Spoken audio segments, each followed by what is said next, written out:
des cours privés, c'est l'immense fait. Monsieur les surveillants et le personnel administratif, monsieur les professeurs et enseignants, madame la présidente de l'association des parents d'élèves des cours privés, c'est l'immense fait.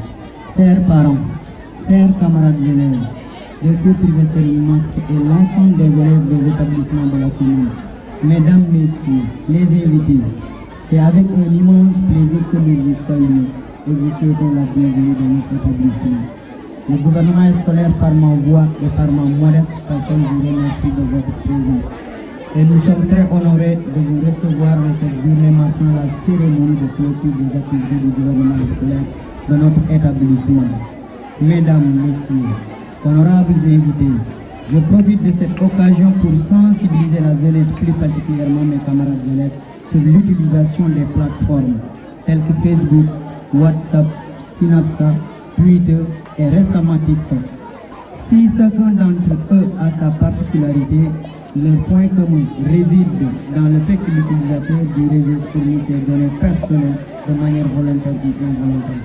Dès lors, le fonctionnement des médias sociaux engendre des conséquences néfastes, particulièrement chez les jeunes qui sont devenus de plus en plus addictifs. Parmi les multiples impacts que peuvent occasionner ces outils de communication numérique, la déperdition des valeurs sociales est la plus illustrative au Sénégal. Tous les jours, des contenus obscènes, choquants ou au contraire aux bonnes mœurs transitent sur les différents réseaux sociaux précités. Les jeunes exposent quotidiennement leur vie privée sur ces espaces d'échange à travers la publication de photos, vidéos ou encore des messages sous format audio. Si certains d'entre eux ignorent les conséquences qui peuvent en découler de cette situation, d'autres en vont plus loin jusqu'à même faire les médias sociaux un outil de concurrence de la mode ou encore de promotion de la médiocrité. À ce titre s'ajoute le phénomène du buzz que convoitent certains jeunes ou encore la recherche de produits sur les numérations que proposent certains réseaux sociaux tels que Snapchat ou TikTok. En essence des données personnelles des utilisateurs, l'analyse des comportements, les émoticônes et les principes des esprits proposés par ces outils de communication digitale permettent de maîtriser la vie privée des utilisateurs. Ainsi, l'absence de culture numérique, le faible niveau d'alphabétisation et le niveau d'inconscience noté chez les jeunes participent de plus en plus à la dégradation de cette couche sociale. Toutefois, malgré le nombre fabuleux de victimes observées ces temps-ci dans le cyberspace, ces jeunes continuent de prêter une oreille sourde aux dérivés qui sont présentes sur la toile. Ils développent ainsi des comportements désastreux et abominants pour la société et font intervenir plusieurs responsabilités. Chers camarades élèves, je vous exhorte à avoir des attitudes plus responsables en mettant en avant les études, car pour que nous puissions contribuer à la construction de notre cher pays, nous devons travailler dur à l'école et nous débarrasser de tout ce qui peut barrer le chemin de la réussite. Chers camarades élèves, le développement d'un pays passe nécessairement par l'éducation. Nelson Mandela l'avait dit, l'éducation est l'arme la plus puissante pour changer le monde. Je lance un appel à la jeunesse, plus particulièrement mes camarades élèves, à toujours œuvrer pour la réussite dans les études. Et si pour y arriver, ça demande du sérieux dans le travail. La discipline, le respect de nos enseignants. Nous devons nous approprier du slogan de SNK, le travail et la rigueur au service de l'excellence. Puisqu'on parle de l'excellence, je profite de cette grande occasion pour féliciter tous les enseignants de SNK élémentaires qui ont fait 100% l'année passée au CFE et à l'entrée en 6e. Nous prions pour cette année une réussite totale à tous les examens CFE, BFM et BAC. Je ne saurais terminer sans remercier deux personnes importantes qui font un excellent travail à la tête des cours privés et de vous abattez un travail colossal et je veux nommer Moussé Salim Ndiaye et Moussé Mamadou Sane. Vous abattez un travail colossal et vous déployez toutes vos énergies pour la réussite des élèves. Par ma voix, tous les élèves de SNK vous disent merci et prient pour vous une longue vie pleine de santé. Le gouvernement scolaire remercie énormément M. Sisseba pour son dévouement et son engagement pour le bon fonctionnement des enseignements et des activités de l'établissement. Mesdames, Mesdemoiselles et Messieurs, je termine par là en vous remerciant de votre aimable attention. Je vous souhaite tous de passer une bonne journée, que la fête soit belle. Merci beaucoup. Monsieur le chef d'établissement du cours privé Serigne Mascom, Mesdames et Messieurs les surveillants, Mesdames et Messieurs les professeurs, chers parents, chers camarades élèves, chers parents élèves, les représentants du maire, honorables invités, bonjour, assalamu alaikum wa rahmatullahi ta'ala wa barakatuh. C'est un plaisir pour moi de me retrouver avec vous pour partager les moments de joie que constitue la présente cérémonie de remise de prix aux meilleurs élèves au titre de l'année 2023-2024. Je profite de l'occasion pour féliciter les élèves récompensés et d'encourager les autres. Ceci devra vous permettre de redoubler d'efforts pour être honorés une prochaine fois devant vos parents, camarades et professeurs. Permettez-moi tout d'abord de partager ma joie et ma reconnaissance pour l'invitation que nous avons reçue à cette cérémonie. C'est un témoignage vibrant de l'esprit chaleureux qui anime notre lieu où chacun se sent accueilli et valorisé. Aujourd'hui, je souhaiterais mettre l'accent sur l'un des aspects les plus précieux de nos écoles qui existent entre nous. Nous sommes plus qu'une simple collection d'élèves et d'enseignants. Nous sommes une famille. Et au cœur de cette famille se trouve un principe fondamental, l'entraide. L'entraide est ce qui rend notre école spéciale. C'est un principe fondamental qui transcende les frontières de nos salles de classe et de nos écoles. C'est la volonté de tendre la main à un camarade en difficulté, de lui offrir un soutien sans attendre de récompense en retour. C'est la reconnaissance que nous sommes plus forts ensemble que seuls. Dans nos vies scolaires, nous rencontrons tous des défis et des obstacles. Cependant, c'est notre capacité à nous soutenir mutuellement qui nous permet de surmonter ces défis avec force et détermination. Nous devons être des modèles de comportement empathique et solidaire, encourageant nos pairs à suivre notre exemple. Nous devrions aussi réfléchir à la façon dont nous pouvons contribuer à renforcer l'entraide au sein de notre communauté éducative. Que ce soit par des petits gestes de gentillesse au quotidien ou par des actions plus significatives visant à soutenir ceux qui en ont besoin, chaque contribution compte. En fin de compte, l'entraide est au cœur de ce que signifie d'être membre de cette école.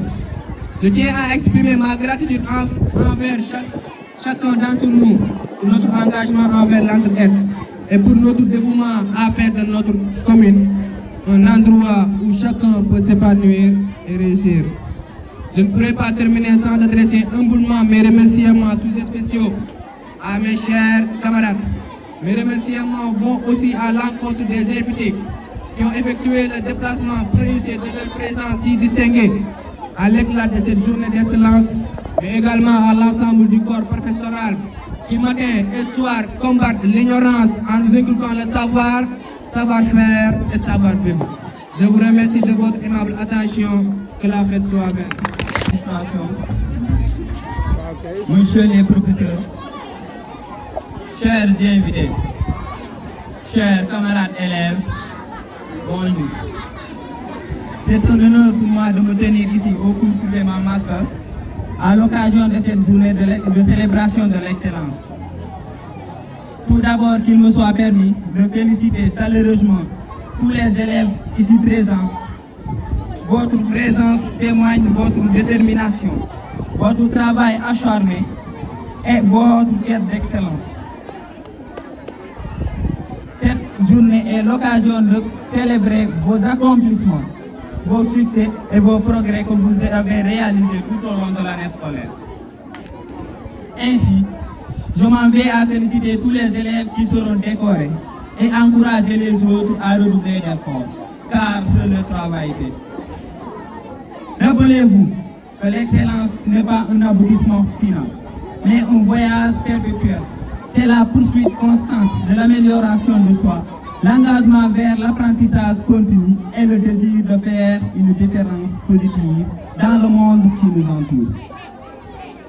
C'est aussi une occasion pour le lycée de Karang, par ma voix, de célébrer cette belle entente qui existe entre le lycée de Karang et le privé Mamaska depuis fort longtemps. Cela montre l'unité des élèves de Karang en particulier. Les cours privés SMK ne cessent de nous façonner par son évolution rapide, mais aussi par ses bels résultats aux examens. À tous les élèves en classe d'examen, je vous souhaite une réussite avec étonnement du jury. Cette journée est réussie à légèreté et à l'engagement du corps professoral qui aujourd'hui, grâce à eux, les élèves récoltent le fruit de leur travail acharné. Je tiens à exprimer notre profonde gratitude. En conclusion, je salue cette belle collaboration qui existe entre le lycée et les cours privés SMK et prie à ce que cette collaboration demeure éternelle. Sur ce, je remercie les cours privés Mamaska ainsi que le président du gouvernement scolaire. Merci et bonne fête de l'excellence. Chers élèves, chers enseignants, enseignantes, maa ngi leen di nuyu di leen ziar man nag mënu ma wax ci loolu vraiment di leen remercier bu baax a baax vraiment fête bi macha allah rafet na di féliciter ñi nga xamante ne ñoom lañ primé di encourager les autres aussi ñu redoubler d'efforts bu déwénee ñu def comme ñu primé macha allah merci beaucoup.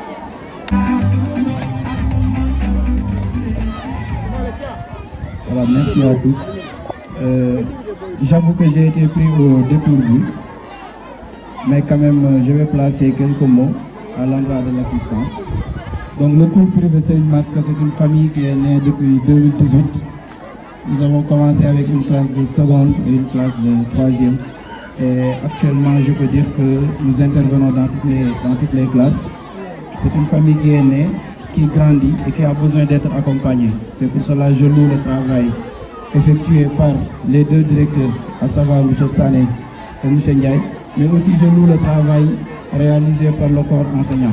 Nous avons formé 2 générations de terminales et cette année nous avons une 3e terminale avec plus de 50 élèves.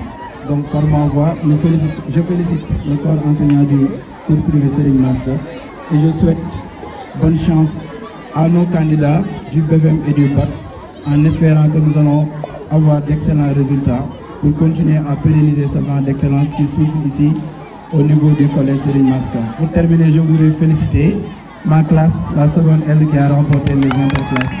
Merci de votre attention. Salam alaikum mbooloo mi maa ngi leen di nuyu ñëpp ku ci nekk turam ak santam. En fait du critique ay ndaw ngeen àdduna day dox am na loo xam ne dafa xew mais buñ fàtte ne dañu doon ooye ay acculturé.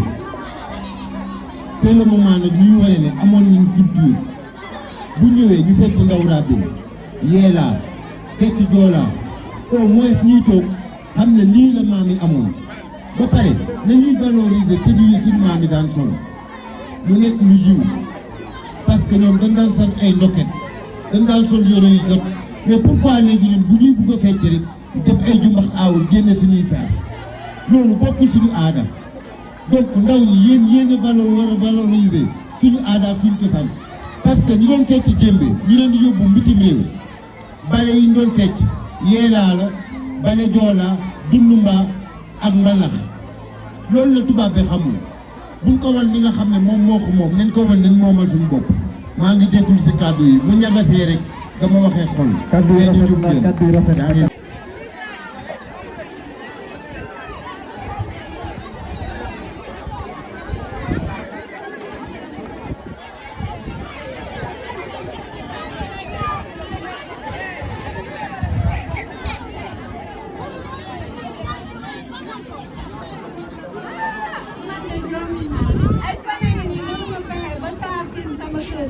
lii de métti na ku ma ko waxoon waxoon du ma ko gëm waaye man nag sa garaaw xanaa njaboot bu sew gi ma yore rek ñoo ma jaaxal xaw ma nan laa leen di def waaye lii di moom métti na ma dëkk bi dëgër na kenn amul loo lekk. Sado. waa Saday. kaay. Sado. waa Saday. moom temps yi moom neexul dara. waaw. pour naa solution ba sonn aw ma solution. waa léegi nag. ah man de sama bopp sa garaaw mais njaboot bu sew bi rek ñoo ma jaaxal xam nga xale moom xamul xiif. waaw. léegi est-ce que doo jéem a dem ci àll ba sori na de am na benn kuur bu fa nekk dégg naa boo jaaxlee da ngay dem mu dimbale la. waa Saday. alors du ko suul ko kan maa xam. ah doom man kay xam naa ne sori na torop mais ñàkk pexe la. waa ko ñaanal ma dem. dénk naa la yàlla.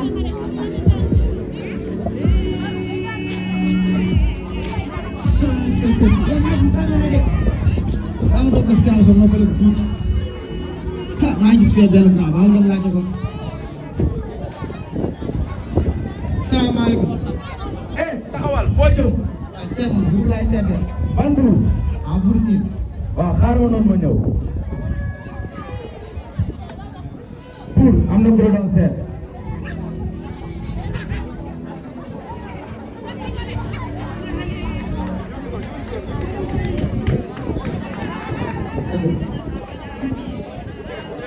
nee na nga yegg si. buur.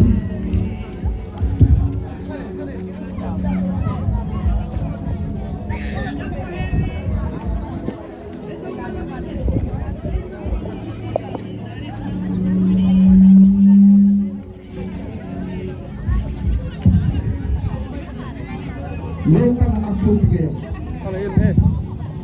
bu man si ànd ba laa jugee de sa ànd tey moom ngeen mën a nekk pour mu lekk bu dee ci defal sa xeeb ko. xool li nga. loo ko déggoo. war sama buur.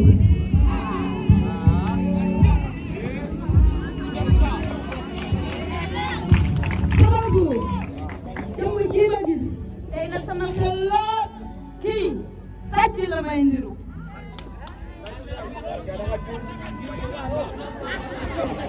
ah Sandey war ngaa wax lii. saa baay kii de xam naa fu mu jugee sori na te soxla na ndimbal te nga ko dimbale. ah xam naa sa yaay day wax rek. misaal.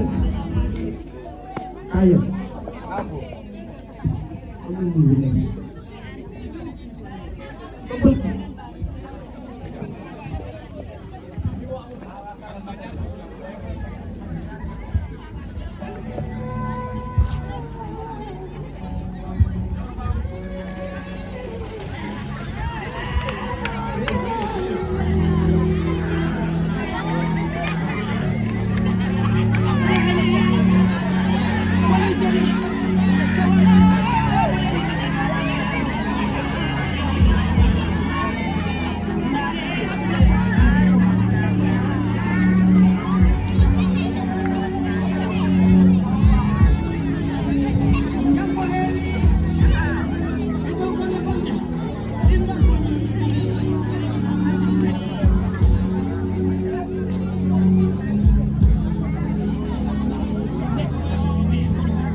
gàncax gi amatul est-ce que liñ dundee sax amatuñu ko man daal jaaxle naa.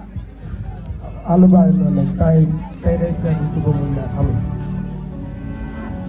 xanaa ñu jàpp ci yàlla xanaa kuy dox ba xamatoo foo jëm di nga dégg fa nga jugee woon nañ wër rek. noonu la de dëgg moom la. waaye yow lii lan la. ku koy def da ngaa seytaan lépp dee di ko xool. kii ndax mi ngi nooyi sëñ bi jógal yow moo tëri nit la de ah yow man nga ma daal yow ñu ngi réew ndax rek tax na nga changé nii pour lan loolu ah yéen daal yéen tax kenn bëgg a dem réewum taax dem réewum taax ñëw changé ah yéen de réewum taax dem waaye bu ma tàngal bëri na wax trop. ma ne dimbale ma ci xam dig la rek kaa war a dimbale waaye nit bés na nit ku xeeñ bi. moo te dee saa tey yareewu la lii de waaye yow ñu ñoree loolu nga jël. nit ki foo ko gis muy torox da kaa war a jàppale waaye yow dema dem ba yegg saa yow yaa am jot.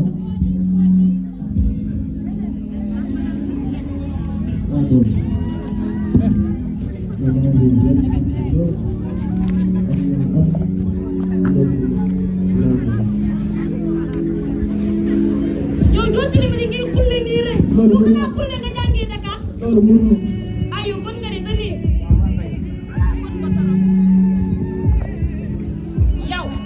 yow lu may wax ak yow après naa ko diggante bon nga nekk adduna bii dangaa war a jàppale waaye léegi doole bu ma tàngal seetaan nga trop. seytaane bon bi nga doon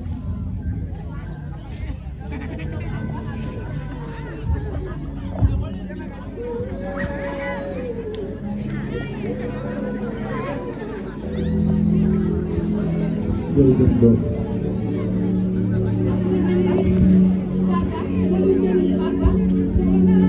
waaye bàyyi kii ñu dem kii dee na bu yàgg la waaye kii nga rek a jot dee na bu yàgg. lan lay wax ku dee dina wax. waaye yow doo ma bàyyi na te maa yóbbu dëkk bi ñaan yuuxu.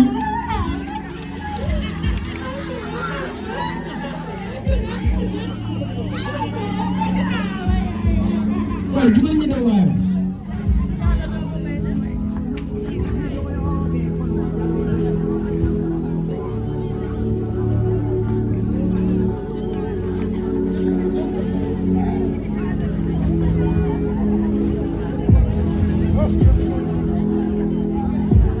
waaye saa baay ki fi ñëwoon di ñaan si ndimbal fan la jógee. ah ñoom ci àll bi lañuy jógee rek ñu wër la ñuy def. waa princesse yow sa xel lu mu nekkee si kooku sama xel tey na si yow de rek leer sa jamono waa baax na.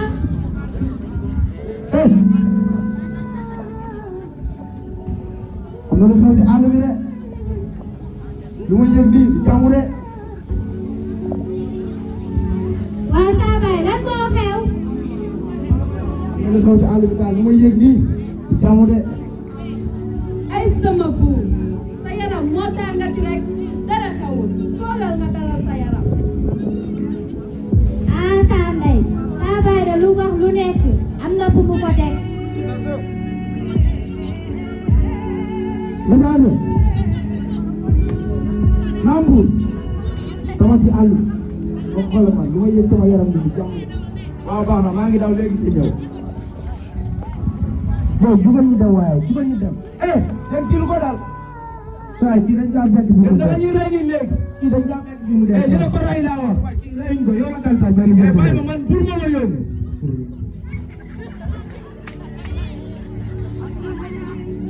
kon nee na ngeen fekk ko fee léegi bu ma leen jiit. léegi waxal lii yëpp yaa ngi koy boo ko jàpp yëpp doxal ñu dem. buur sama ñu ne daa mel ni ñu am ay gan de ay gan yu mag sax. ay sama buur tey jaaxal nga ma de ay wax yu gaaw nga may nekk di wax te ngaa toog na fa sa yaram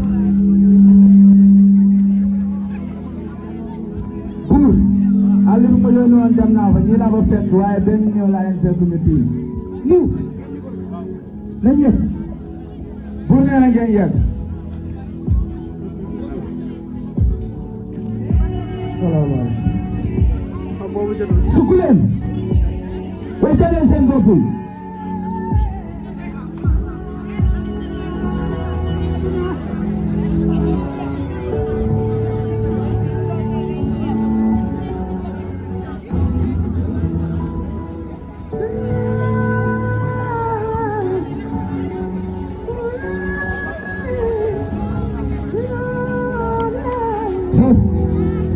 yeneen ñan ak fan ngeen dugg buur ñun ay rëbukat lañ dañoo nekkoon si àll bi di wër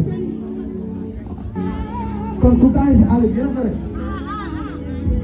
déedéet buur reyuñ ko rek soo liggéey ñi li ñu wax est-ce que xel mën na ko nangu naan sama buur man de sama kàddu ci lii lenn rek laa lay ñaan nga ñaanal ma ko nii ndax laajal ma leen ndax ku dee paa la mag la wala xale la yéen ku dee si àll bi paa la wala mag la wala xale ñu ne ku dee si àll bi suñu morom papa la bu dee gaaw mën na kaa gis waaw buur sama liggéey ay amee ñu si àll bi waaw sama buur yal na la yàlla teg ci yoonu jàmm nga dem ak ñëw ak jàmm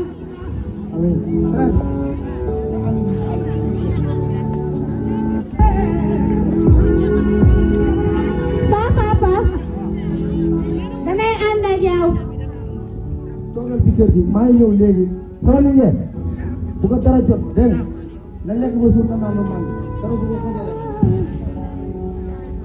waaw kay sama buur princesse ñëwal toog ëpp leen ko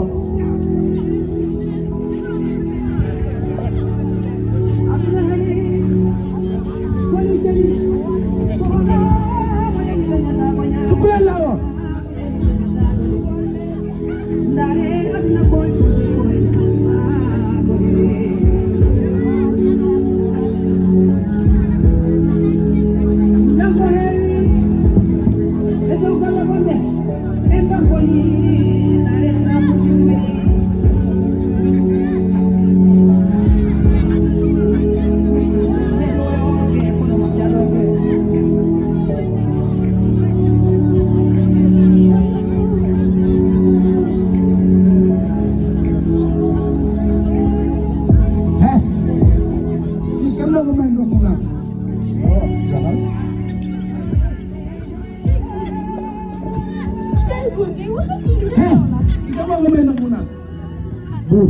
su ma la waxee dëgg kii dañ kaa fekk si àll bi mu soxla ndox trop xëy na suñu morom papa la ñu may ko ndox par mu wuy ji boromam kon da ngeen maa fekk déedéet buur kenn fekk la fekk nagaaga naam buur topp la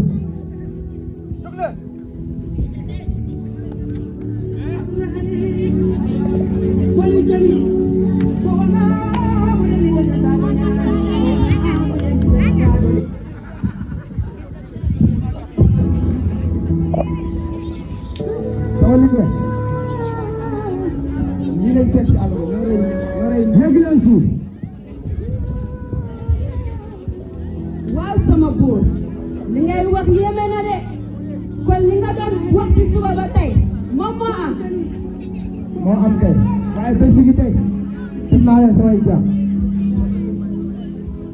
ay waay sama buur maa kontaan na ci yow ay jaam nga ma dolli laat waaye yéen ñi di ngeen xam ne samay jaam ngeen di doon te tey jii ngeen di doon samay jaam ba keroog ngay sàngoo suuf te yéen ñi tey xam nga lan laa bëgg ci yéen sama mbaam yi sama fas yi ngeen song leen ba ñu mel ni ay oo seen kaw. saa baay man de ànduma saa ndey lu mu wax. da ngaa comprendre gul nag heure boo màggee da nga comprendre message yóbbul ñu ci ginnaaw ci passé bu mbaam yi sang leen ok bu jug leen toog leen laa wax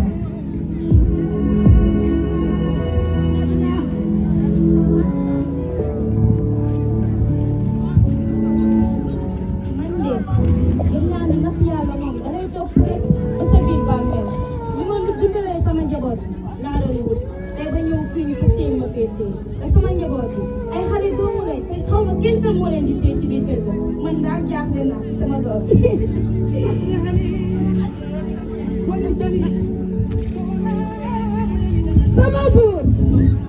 sama buur ay sama buur sama yaram daw na sama yaram daw na ay buur ndaw si ngay yóbbu tey man naa koo def jaam ndaw si ay jabar si sew lañ bàyyi te loolu daw na sama yaram ma koy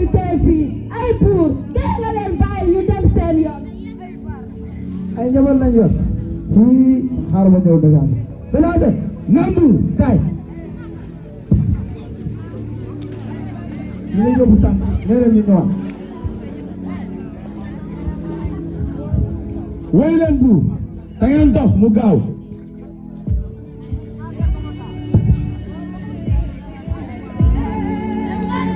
soxna si nga wax leen tribunal bés li tey bay naa leen seen liberté mën ngeen dem ay jërëjëf pour suba la ñaanee rek naa dégg dee fii yàlla bàyyi la fay tey ko fii jërëjëf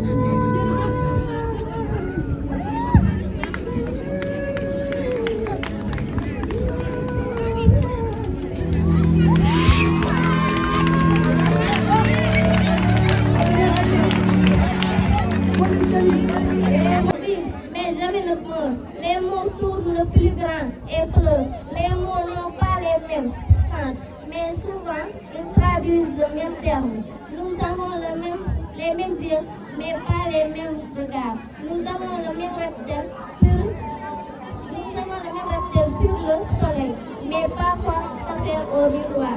On a beau chercher le jour, mais on a trouvé qu'à nuit. Bonjour tout le monde, bonjour les élèves, bonjour chers invités. Pour ceux qui ne me connaissent pas, je m'appelle M. Ba, affectueusement appelé Cissé Ba par mes élèves. Je suis membre fondateur de cet établissement, les cours privés Serigne Maska. Alors, pour rappel, les cours privés Serigne Maska ont été créés en 2018 pour répondre à un besoin de la commune de Karang. Vu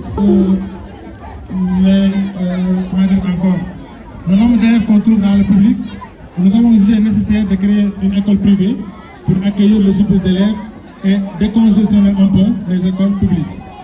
Donc je parle au nom du directeur, M. Ndiaye, qui est empêché. Il m'a en tout cas chargé de remercier tous ceux qui sont là, les professeurs qui abattent un travail extraordinaire, ses élèves à lui, de l'élémentaire jusqu'à la terminale, et aussi l'association des parents d'élèves qui a fait de son mieux, en tout cas, pour tenir cette journée. Donc, une fois de plus, je remercie encore les membres du gouvernement scolaire qui se sont donné corps et âme depuis le début pour permettre la réalisation de ces événements. Donc, nous avons tenu des tournois de football, nous avons aussi tenu des journées culturelles, et aujourd'hui, nous clôturons par ces journées d'excellence. Donc, je remercie tout le monde au nom du directeur. Que la fête soit belle, elle l'est déjà. Merci beaucoup. Je dis bonjour, chers tous. Je ne sais pas si je vais parler au nom du maire, ou bien à mon nom propre en tant qu'invité d'honneur, ou bien en tant que parent d'élèves. En tout cas, nous félicitons tous les élèves qui ont été primés ce matin au sein de l'établissement Mam Maska. Nous félicitons aussi l'association des parents d'élèves pour cette belle organisation. Et nous félicitons aussi le corps professoral pour les excellents résultats qui ont été obtenus lors des différents examens scolaires, surtout ce qui concerne l'année passée. Et en tant que parents d'élèves, en tout cas, nous sommes très satisfaits de la vie et de la marche de l'établissement et nous n'avons pas encore regretté pour le moment le fait de nous avoir confié nos enfants. Monsieur Ba, ci wolof may gërëm di sant ci turu monsieur le maire Ibrahima Diop, ci sama tour en tant qu'invité d'honneur, ci sama tour aussi en tant que parent d'élèves, di remercier waa cours privé Mam Maska, di féliciter xale yi nga xam ne jox nañ leen fi ay prix tey, di encourager aussi yeneen xale yi nga xam ne peut-être war nañ ko mën a am suñu góorgóorluwee beneen yoon, mais di féliciter aussi association des parents d'élèves ci organisation bu rafet bi nga xam ne buñ ko defee parents d'élèves yëpp lañ ko defal. Donc di gërëm aussi di sant jàngalekat yu nga xam ne ñoom ñoo nekk fii par rapport ak résultats yi am solo yi nga xam ne am ngeen ko daaw muy ci CFE wala entrée en sixième wala BFM ba ci bac bi vraiment gis nañ ay performance yoo xam ne Maska am na ko.